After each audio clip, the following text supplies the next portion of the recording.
The humiliating announcement echoed across the packed corporate cafeteria as Garrett stood triumphantly on a central table. He pointed his finger directly at me and loudly proclaimed that my employment was terminated effective immediately. The entire room fell into an uncomfortable silence while co-workers froze with their forks halfway to their mouths. I did not say a single word or show any sign of weakness to the crowd. Instead of arguing, I calmly reached into my bag and pulled out the master campus keyring that I carried for 11 long years. Those physical keys unlocked every critical server closet, boiler room, and secure facility on the massive corporate property. I tossed the heavy metal ring onto the table right next to his half-eaten lunch. He smirked as if he had just won a great victory against an ordinary janitor. What the arrogant new leader did not comprehend was that those keys represented far more than just physical locks. They were legally tied to digital security frameworks, federal compliance tokens, and essential vendor contracts. The founder of Crestview Holdings had trusted me with absolute operational authority during the early days of the business. By removing me so carelessly, Garrett had just severed the digital spine of his own empire. Garrett was the textbook definition of nepotism, arriving at the executive suite with a massive trust fund and an even larger ego. When his father stepped down for medical reasons, the board of directors reluctantly named the young man as interim chief executive officer.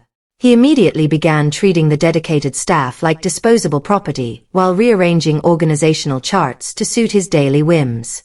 He desperately needed a public scapegoat to prove his absolute authority. I walked out of the building with absolute dignity, refusing to shed a single tear in front of the stunned interns. I drove straight home and sat at my kitchen table with a heavy sense of betrayal. I reached into my closet to pull out the massive blue compliance binder that contained every emergency protocol. My name was formally recorded as the sole legal custodian for the entire corporate infrastructure. The true power did not reside in a fancy corner office or a flashy executive title. For over a decade, I negotiated the regulatory waivers and maintained the dual verification tokens that kept the systems operational. The young ruler wanted a dramatic performance for the office, but he failed to implement any proper off-boarding procedures. I possessed the legal leverage, and I had plenty of time to let the consequences unfold naturally. The next morning, I began making polite phone calls to our primary infrastructure vendors to clarify my status. I informed the server hosting manager that I was no longer authorized to approve emergency overrides on their network. The line went completely silent as the gravity of the situation became clear to them. I then contacted our security provider to explain that I could no longer manage the building access logs. The first major failure occurred early the next morning when the electronic badge readers rejected the credentials of Garrett. He aggressively slammed his card against the sensor, but the device only emitted a long negative beep. Within an hour, dozens of employees were stranded outside the building in the summer heat like confused birds. The technical support team could not bypass the system because my personal root profile was required. By afternoon, the accounting department hit a massive wall because the payroll routing system required dual verification tokens. The finance director frantically informed the executive office that the secondary authentication phase was completely missing without my physical key. At the same time, critical hardware shipments were rejected at the warehouse because our compliance certifications had suddenly expired. The automated systems were reverting to their secure default settings without human intervention. While the corporate headquarters descended into pure chaos, I sat at a quiet diner enjoying a peaceful breakfast. My backup login credentials allowed me to monitor the internal panic from a safe distance. Later that afternoon, I attended a meeting with Vanguard Solutions, the primary competitor in our local market.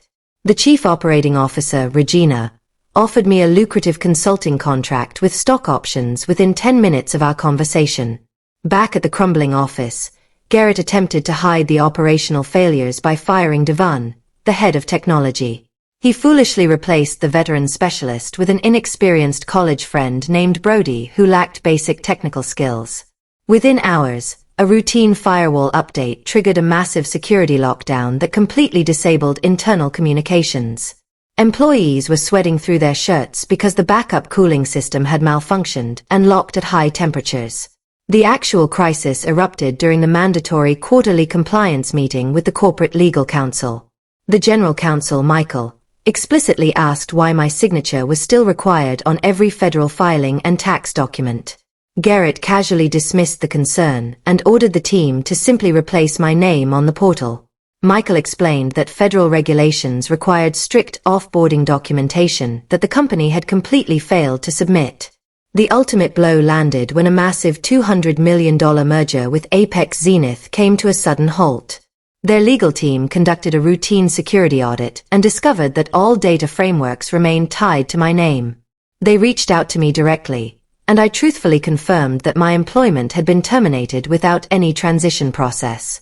The prospective partners immediately paused all contract negotiations until the compliance issues were resolved. I received a formal inquiry from the legal representatives of Apex Zenith requesting a detailed statement about the infrastructure control. I provided the objective facts regarding the lack of an official transition or operational handoff. They realized that the current leadership was operating without valid authorization or necessary security protocols. The corporate board was immediately notified of the disaster, and the tone of the entire organization shifted from arrogance to panic. The founder flew back from his vacation to call an emergency session with the entire board of directors. Michael presented a comprehensive file detailing the massive contractual breaches caused by the sudden termination. The insurance policies were completely invalidated because the company lacked a certified custodian of record to oversee the data. Garrett sat in total silence as the real financial numbers finally exposed his incompetence to his own father. The next morning, the prospective partners officially withdrew from the merger, citing a complete lack of operational continuity. The founder openly confronted his son in front of the remaining executives, demanding to know how a single decision had ruined the business. Garrett tried to shift the blame to legacy systems, but the legal reality was impossible to deny. The arrogant young ruler had destroyed a decade of progress in a matter of days. A beautiful new sign was installed on the glass doors of my independent consulting firm, Sharp Advisory Group. Multiple former clients who were desperate for stability had already retained my services for the upcoming fiscal year. From my new office window, I could see the frantic movement inside the executive suite across the street. The technical staff had finally realized that the building lease itself was legally tied to my transitional authority.